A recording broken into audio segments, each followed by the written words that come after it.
أهلا بكم من جديد. نبدأ مباشرة مع الدكتورة هالة منصور، أستاذ علم الاجتماع في جامعة بنها. دكتورة هالة، تقييم عام لهذه الحلقة، يعني بعدما استمعنا إلى رانيا، وبعدما استمعنا إلى فاطمة، وبعدما استمعنا إلى أحمد، بعد ما إلى محمد عفوا، بعد ما استمعنا أيضا إلى مي وأمال. أمل وجعتني بصراحة، لأن هي معنفة من المجتمع كله. هي الأول المجتمع ضغط عليها عشان تتجوز، ظروفها ضغطت عليها، جوزها يعني ضغط عليها. أكثر حالة أثرت فيكي كانت اتوجعت. حالة أنا اتوجعت أمال. بيها. ما توجعتيش في حالة فاطمة مثلا؟ لا، أمال وجعتني أكتر في الحقيقة. فاطمة عندها مشكلة إنه اختياراتها من الأول كانت غلط، أهلها نصحوها ما تمش، ما عندهاش يعني يعني تحملت جزء من مسؤولية ما آلت إليه الأمور، بينما أمل لم يكن لديها القرار ولا الخيار. المجتمع كله دايس عليها، كله من أول مجتمعها للعيلة كله دايس عليها، وهي كانت بتحاول في كل الأحوال إن هي تتأقلم عشان تعيش عشان ولادها، ومع ذلك لا. فجوزها أكيد عنده حالة مرض معين نفسي واجتماعي وعقد اجتماعية شديدة، لأن هي كانت بتبطل مفعول المشاكل، يعني ما كانتش بتصعد.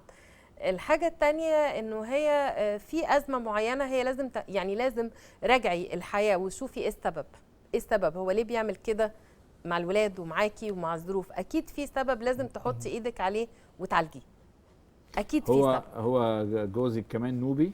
أيوه نوبي كمان. دوري يعني، والجئي لأهله، الجئي للود اكتر من المحاكم. حاولي انك انت تستقطبي، لكن انا موجوعه بيكي، وانا يعني بتمنى ان اولادك يرجعوا لحضنك. انا بقالي سنه وانا كنت عايشه معاه، واقسم بالله انا حاولت معاه. معلش يعني حاولي تاني، حاولي تحطي ايدك على السبب. ممكن تكون عقده قديمه عنده، مشكله معينه، لكن حاولي. لكن في كل الاحوال اللي انا عايزه اقوله انه الحياه الزوجيه مش كده خالص، ان الاسره مش كده خالص. اولا الحياه الزوجيه ده طرفين، كل واحد فيهم بيحاول يسعد التاني لمستقبل حياه. قديش في داخل او وراء الجدران في بيوتنا وعائلاتنا ومجتمعاتنا حالات شبيهه وربما أسوأ بمئات المرات، بس اصحابها مش قادرين يتكلموا، اصحابها مش قادرين يطلعوا كل ده صوتهم. نتيجه الخلل في فهم طبيعه العلاقه. ايه يعني ايه زوج وزوجه؟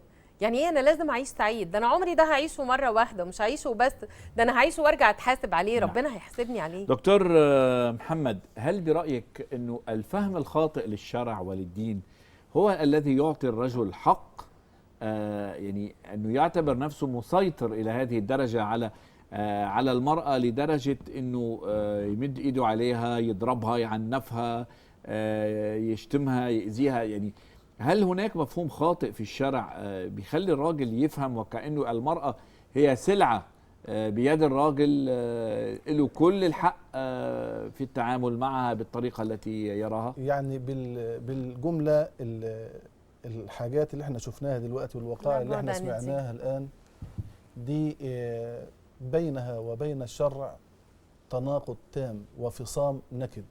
ليس هناك في الشرع ما يبيح للزوج أن يعامل زوجته بعنف ولا بضرب ولا بإهانة ولا بإساءة. ليس في الإسلام هذا. الإسلام يجعل العلاقة بين الرجل والمرأة على وجه العموم، وبين الزوج والزوجة على وجه الخصوص، علاقة مبنية على أساس العدل والمساواة. وأنا أضع 100 خط تحت كلمة المساواة. هناك مساواة حقيقية في النصوص الشرعية، الأدلة الشرعية، الكتاب والسنة، بين الرجل والمرأة في جميع المناحي.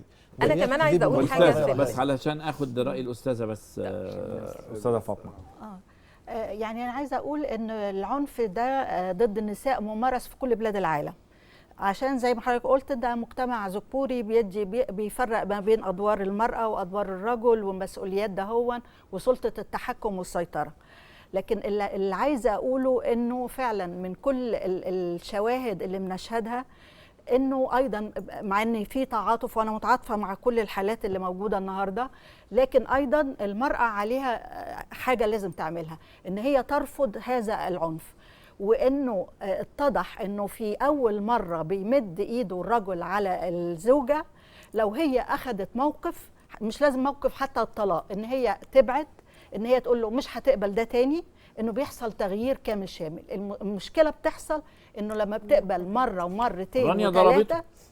نعم، رانيا ضربها ضربته، مش من اول مره، ضل يضربها، مش من اول مره. وبعدين رانيا يعني انا عايزه اقول من هو بيضربني بيه، من ضمن الحالات اللي شفناها النهارده في حالات فعلا محتاجه علاج يعني، وخاصه الحالات اللي فيها الزوج بيتعاطى، لانه ده مشكله المخدرات فعلا، ده هي مشكله اساسيه. اثبتت انه معظم الرجال الذين يعنفون نساءهم هم يتعاطون المخدرات، او جزء كبير منهم بيعملوا كده، لكن الجزء الاخر بيعملها. ويمكن زي ما سالت محمد، نعم. لو كانت مديرته هي اللي بتزعق مش عمره هينتقد ذلك، لانه عارف ان هي تقدر تعمل فيه حاجه. لكن هم بيستضعفوا النساء داخل الاسره عشان عارفين ان هم مستضعفين وما قدامهمش خيارات كثيره، فبيمارسوا ده ضدهم. لكن وانس الست وقفت بقى وقالت لا، وعشان كده انه الاستقلال الاقتصادي مهم جدا. المهم الست تشتغل وتقدر تعيش، وحتى لو مخلفه تقدر تعيش ولادها، حتى لو ما خدتش نفقه لهم،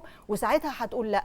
لانه مش عايزين كل مره ان احنا الستات غلابه والستات ضحايا والستات ما اعرفش ايه، وهم ايضا بيساعدوا في ذلك بغض طيب لانه انا بس لانه تجاوزنا الوقت المحدد للحلقه، انا اتوجه الى كل السلطات المصريه والسعوديه ان تاخذ في عين الاعتبار حاله امل شبيب عبد الحميد، ان يساعدوا هذه الست على انه تجتمع باولادها ضمن القانون. يعني مش عاوزين حاجه برات القانون، بالزبط. ضمن ما ينص عليه القانون، أن تجتمع بأولادها، أن تسمع أصواتهم، أن تطمئن عليهم، أن تراهم وأن يروها، وأيضا مع حفاظ الأب على حقوقه في هذا الموضوع. نداء نابع من القلب ومن قلب محروق تماما كما شاهدنا من أمال. آمل أن يتم الاستجابة له إن كان من قبل السلطات المصرية أو من قبل السلطات السعودية. شكرا لك دكتور أستاذة، شكرا للجمهور الكريم اللي معنا، شكرا إلى كل من تابعنا في هذه الحلقة. أعرف أنه وراء جدراننا الكثير من حالات مماثلة، ليس فقط من النساء وإنما أيضا هناك رجال وقعوا ضحية زيجات حصلت بالشكل الذي شاهدناه من دون من دون تأني، من دون اختيار صائب، من دون اختيار سليم، من دون أن أخذ في الاعتبار أمور كثيرة. فدائما التسرع في الاختيار هو قد يسبب ما شاهدناه، وأيضا يجب عدم التسرع في القرار إذا واجهنا مشاكل كالتي واجهتها السيدات اللي كانوا معنا في الحلقة. يعني قبل أن نقدم على أي قرار قد نندم عليه فيما بعد، أن نستنفذ كل الأمور التي قد تصلح الأمور فيما بيننا، وإلا فالحل الوحيد سيكون أبغض الحلال عند الله الطلاق. هو الطلاق. شكرا لكم وإلى اللقاء.